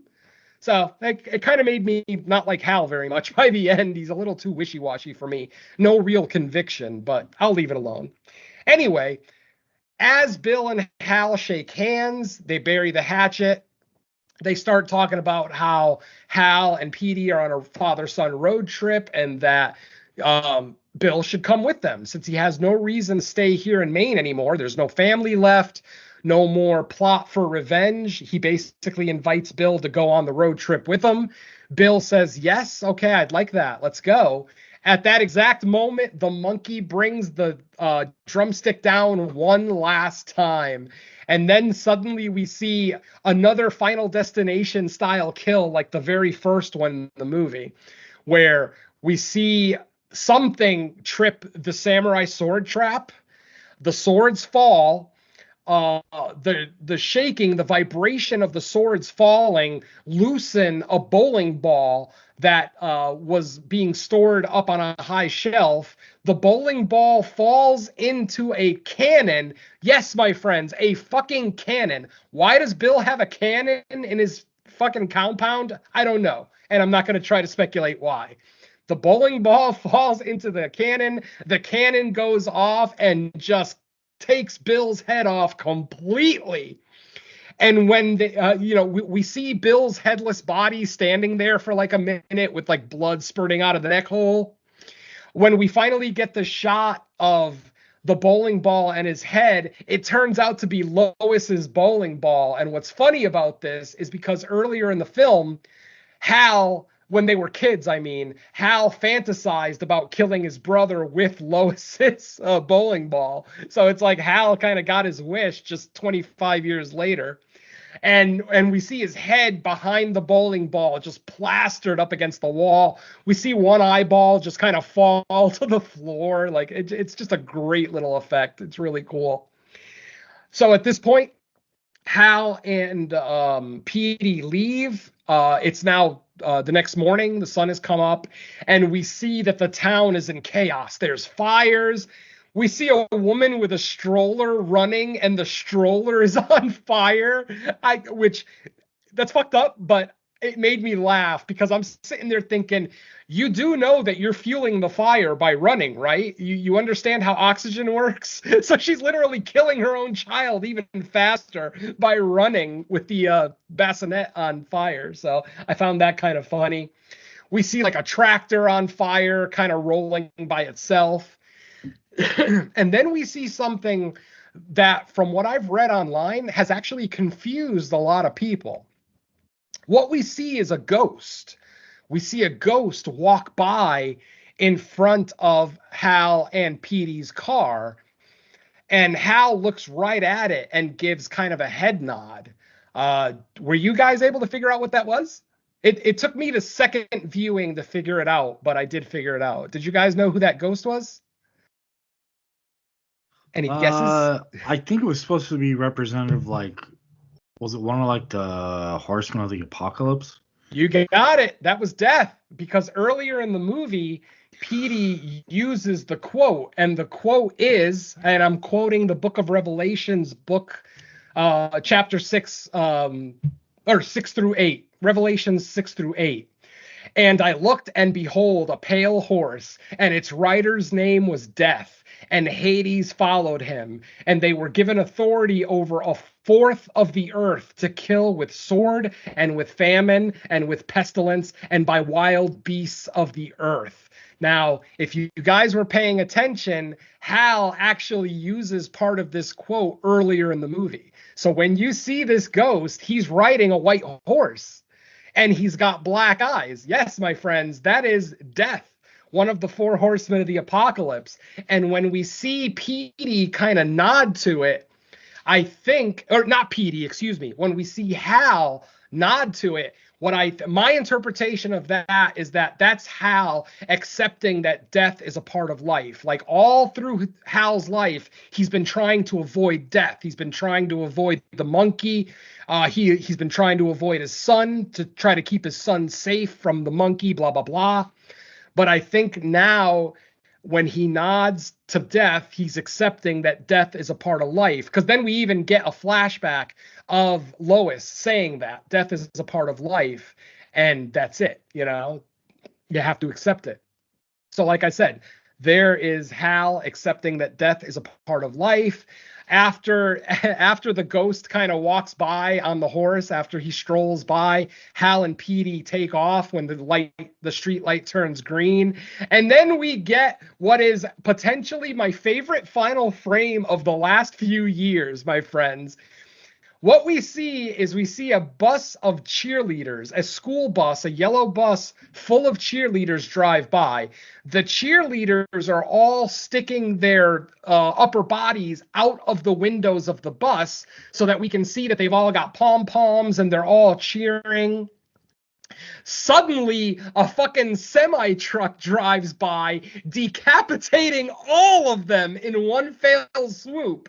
So the final shot of the movie is literally the school bus with every window has a headless cheerleader sticking out of it. I'm sorry. I know I'm a sick fuck for laughing at this, but it made me laugh so much. All 3 times I saw it, I laughed my ass off because that's the final frame of the movie. And then, my friends, that's the end, of course, of The Monkey. But if you did stay long enough to watch the credits, we do end up, it's not a post-credits scene, but what we get is a teaser trailer for Oz Perkins' next movie. And this is one that I'm excited for. Even though it's a teaser trailer with no dialogue in it, what we see 4 women. We see them in varying degrees of happiness, despair. Like I said, there's no dialogue in the trailer. But then eventually the despair is getting worse and worse until at the end of the teaser, all 4 of the women are shown individually covered in blood and screaming into the camera. And that's where the teaser ends. So this is one I'm really looking forward to, because going into The Monkey, I was saying to myself, does Oz Perkins have what it takes to be my number one, to make my number one movie 2 years in a row? I don't think The Monkey is going to be it, even though The Monkey is my number one as of right now. It's only February 24th, so we got lots of time left. But this Keeper movie looks awesome. I mean, it kind of looks like almost like a combination of like Midsommar, maybe a little bit of Hereditary, and I don't think it's a cult movie, but it might be. Like I said, there's no dialogue. I'm sure there's a synopsis on IMDb, but I'm not going to read it because, again, you guys know I avoid everything about new movies, trailers, reviews, everything. So, but I am really looking forward to this one. Just that little 30-second teaser just got me so jazzed for that movie. And we are going to be getting that this year. It is a 2025 movie.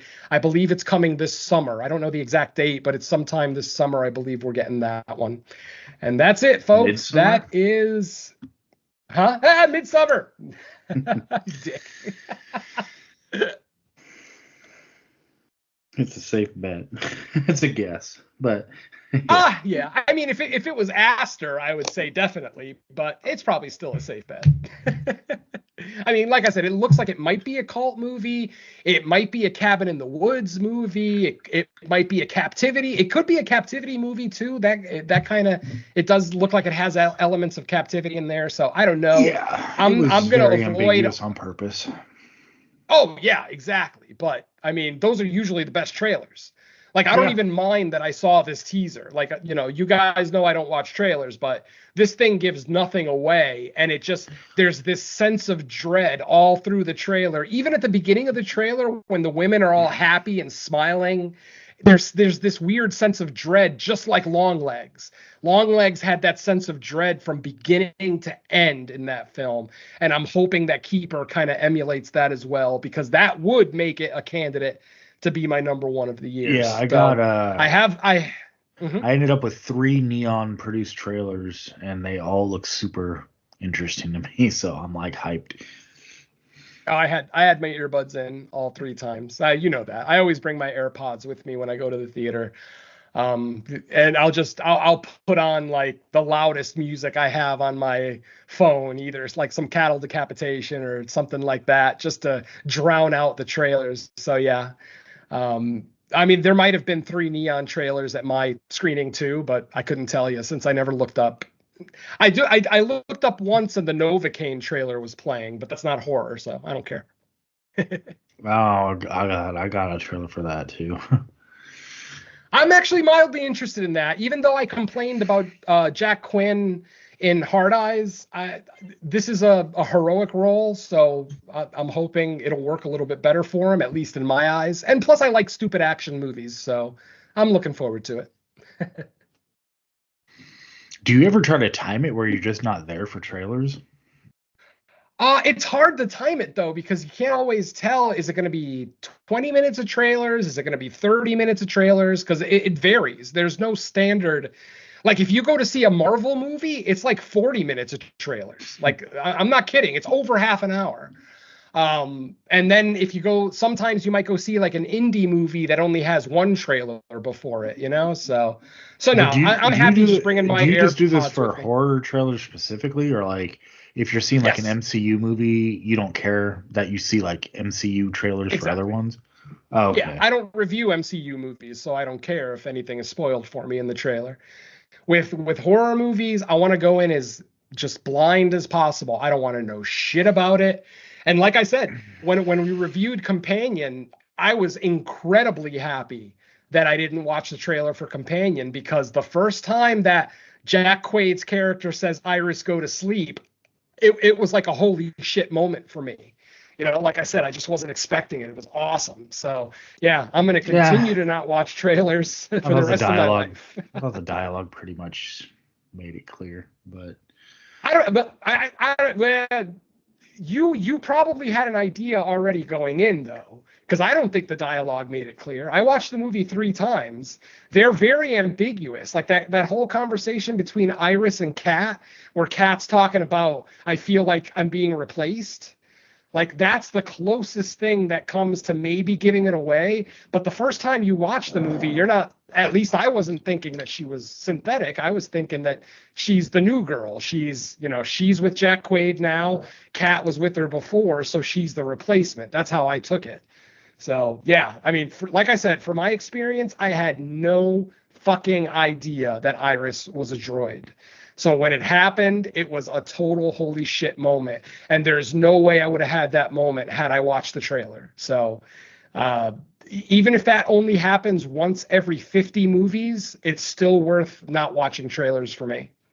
So I'm going to continue. Trailers help me avoid the stupid shit I don't want to watch, so I'll never stop watching. Yeah, but I watch everything, so I don't care. I watch stupid shit happily.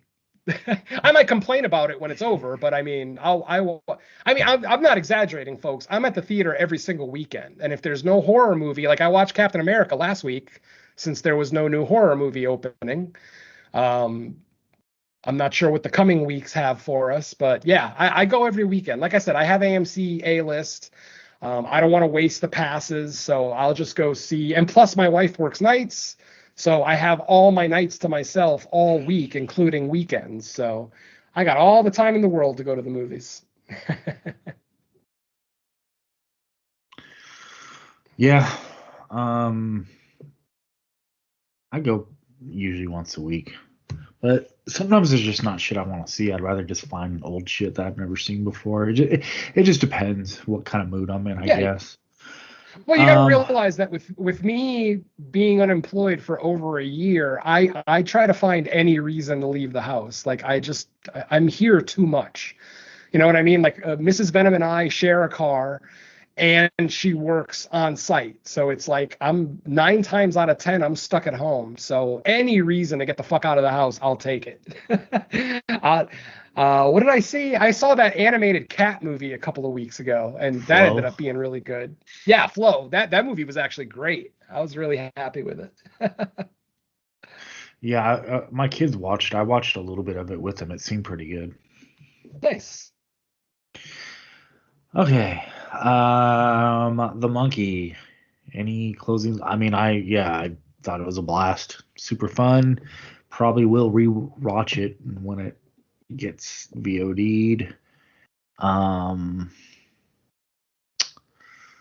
guess that's it, right? Are we done talking about the Monkey? Oh, this is the purchase for me. This is absolutely a buy. As soon as the pre-order appears for the 4K, I'm going to pre-order it because I as of right now, I own every Osgood Perkins movie, so I got to keep that trend going. Don, do you buy movies still?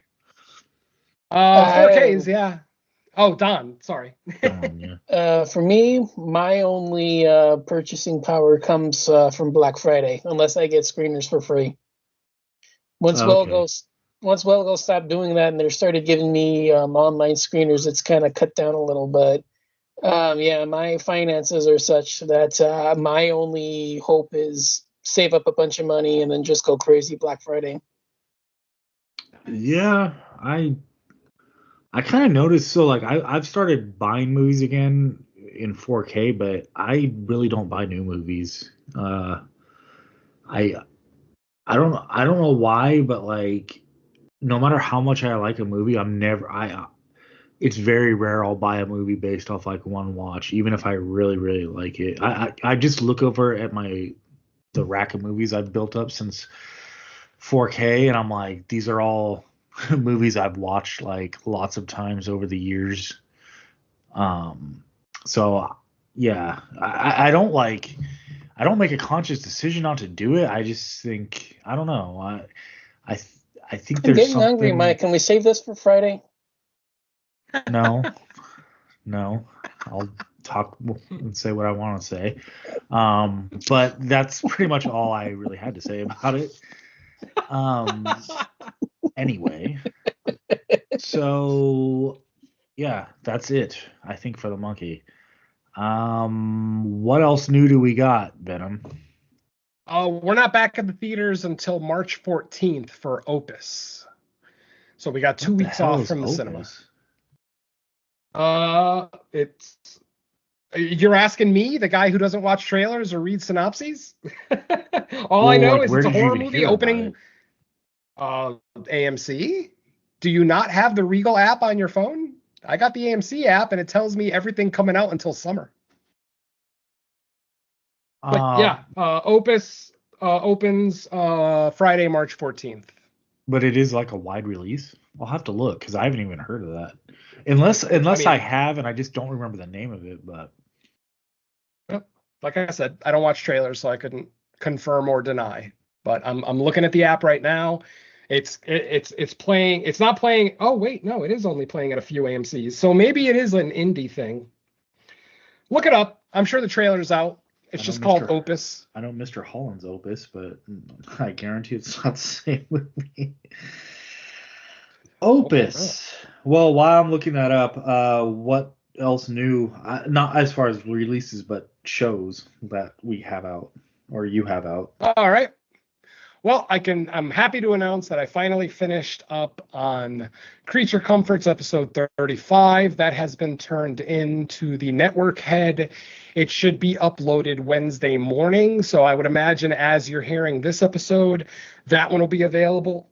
On that episode, Don, Derek, and myself talked about the 1942 creature feature thriller Cat People. That's, of course, the original Cat People. And then on the next episode of the main show, we'll, of course, be talking about the remake for that one and another movie that we'll be talking about on Creature Comforts. So that is currently available. Or, like I said, as you hear this episode, it will be available. So check that out. The Crystal Lake Gift Shop episode 6 is still the latest episode of that one. I'm about halfway through editing episode 7. So I'm hoping to have that one out probably first week of March, maybe. And then we'll make plans to get episode 8 recorded and in the can. But yeah, that's about everything for me.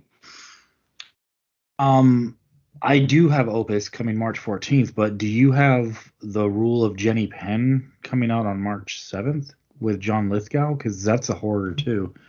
But while you're looking that up, Don, what do you got? Yeah, I've not much else. I have the latest episode of Creature Comforts, which Venom's already mentioned. The postponed Werewolf Roundtable show that I brought up the last few weeks has been rescheduled. It should be coming out sometime this weekend. I believe that was the agreed upon date. I'd have to check the chat to confirm everything, but that should be available by the time. It should be recorded at least by the time the next episode of this show goes out. So hopefully I'll be able to stop saying that's coming up soon, and I'll be able to tell you that it'll be available. So other than that, not much else. And to answer your question, Mike, I see The Rule of Jenny Penn, but I have no screenings. What? Nope, not a one. I'm flipping through. There's AMC. There's Regal. Now, with the independent theaters, like the really small, like Academy Award theaters out here, they don't always announce their movies too early. So potentially it might be playing at one of those theaters, like the Cine Lounge Arena, or the one on Century Square. Like I said, they're small, independent Academy Award theaters, and but they don't really announce the movies they're going to have like weeks ahead of time. So maybe I'll get it, but at least at the big theaters, no, I got nothing. And that opens March 7th. So yeah. Interesting, because I think it is kind of like on the indie side, but I would have assumed like you would get it over me, unless they just got to fill in like showtimes that like aren't set, because that sometimes that happens with me. Yeah. Like I said, it probably is playing out here. It's just going to be at the smaller theaters, so I just have to wait until like a few days before, and then I'll see the listing. But yeah, as of right now, I got nothing. All right, then. Well, we will get that sorted out. I mean, it looks like potentially, yeah, we have a pretty good amount for March at the theater. If everything shakes out because when I was looking up, I did see. I had never even heard of Opus, but yeah, I actually do have screenings for that, so that's good.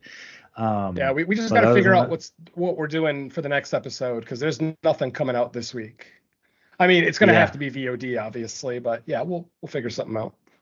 All right, sounds good. Well, with that said, thanks everybody for listening to the latest episode of Fresh Cuts. We will be back in a week's time. Let's say bye to the listeners. Later.